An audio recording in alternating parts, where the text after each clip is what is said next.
When I married Thomas, I knew I was marrying into a close-knit family. What I didn't realize was that they ran their affairs like a small, corrupt government. It started with a simple request. Emma, his younger brother, Brian, said, "I need a loan." "For what?" I asked. He launched into a long-winded explanation about a business opportunity. Something about flipping refurbished motorcycles. "How much?" I asked, already knowing I wouldn't like the answer. "Just $10,000. I laughed.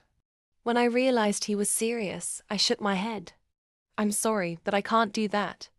His face fell. "But you can, Emma." "Yes, but I won't." That was the moment I became enemy number one. The next evening, Thomas and I arrived at his parents' house for what I thought was a casual dinner. Instead, I walked into a full-blown council meeting. His parents, his 3 siblings, 2 aunts, even a cousin who lived 3 states away, joining via video call. I turned to Thomas. "What is this?" Before he could answer, his mother, Barbara, said, "We are here to settle a family matter. Since Emma has refused to help Brian, we will vote on the matter as a family." I blinked. "You're joking." "She's not," Thomas muttered. My jaw dropped. "You mean to tell me you people vote on financial decisions? What kind of—" I stopped myself. I knew exactly what kind. A toxic, entitled, ridiculous kind. "This family believes in democracy," Barbara said. I wasn't aware my bank account was a democracy. I replied, "Emma," Brian whined, "it's not a big deal. If the family agrees." I stared at them. "And if I refuse?" His father, Richard, cleared his throat. "Then it would be disrespectful to the family's wishes." I nearly laughed again. "So you're saying that if the majority votes yes, I have to give Brian $10,000? "Exactly." I turned to my husband. "You're allowing this?" Thomas exhaled. Emma, this is how my family operates. It's just easier." "Fine," I said. "Let's vote."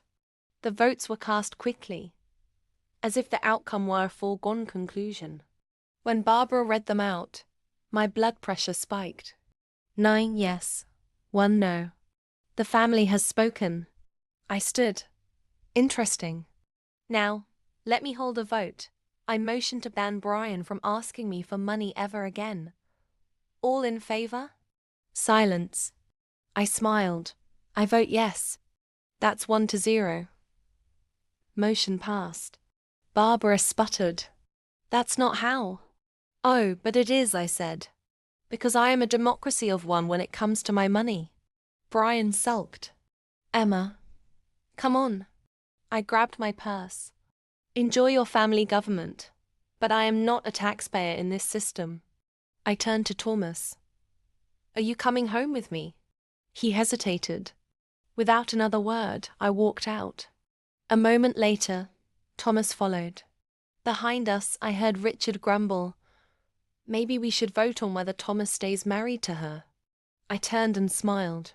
"Go ahead. But I'll remind you, I don't need a majority to make my own decisions." And with that, I left their little democracy behind.